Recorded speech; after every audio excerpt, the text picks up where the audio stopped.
5 tahun ke depan.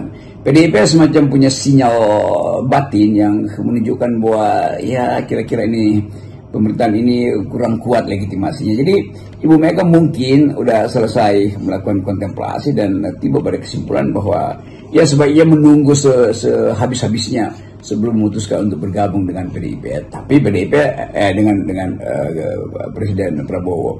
Tetapi Pak Prabowo tentu menginginkan jawaban yang lebih cepat dari Ibu Mega supaya bisa diatur ulang kedudukan Ibu Mega atau PDIP di dalam pemerintahan Pak Prabowo hari ini.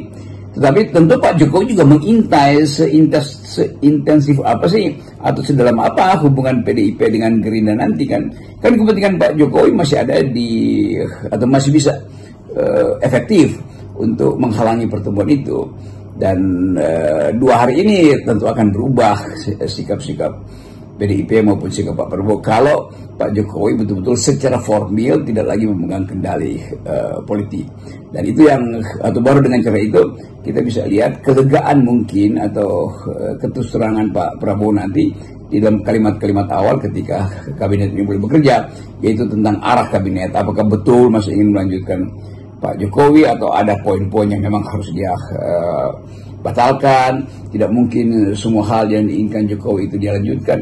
Karena ini cuma soal momentum siapa yang sudah di dalam kekuasaan. Selama ini Pak Prabowo terpilih tapi belum di dalam kekuasaan. Jadi dia belum menggenggam kekuasaan itu. Kekuasaan masih ada pada Pak Jokowi.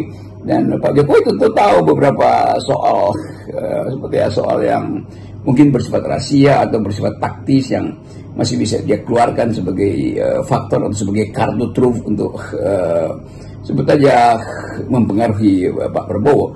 Tapi lagi-lagi ini kan tinggal urusan 30 jam ke depan tuh.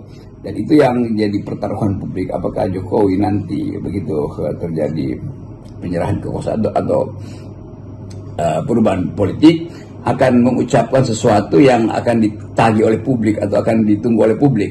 Bahwa Jokowi mungkin akan menerangkan sesuatu menyangkut hal yang dia ketahui selama ini yang mungkin belum bisa dia ucapkan, tetapi setelah perpisahan dengan publik dia harus ucapkan itu. Apa itu? Ya mereka yang tentu dia tahu punya potensi untuk dipersoalkan secara hukum nanti bersama dengan dia tentunya.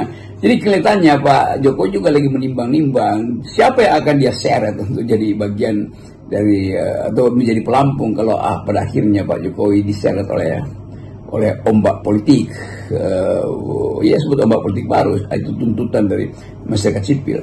Kan kita mulai lihat mahasiswa terutama dan LSM menginginkan Presiden Jokowi diadili. Tentu buzzer beliau akan bertahan supaya itu tidak terjadi, tetapi sejarah seringkali tiba dan tiba dengan cara yang tidak terduga. Jadi saya kira itu kisi-kisi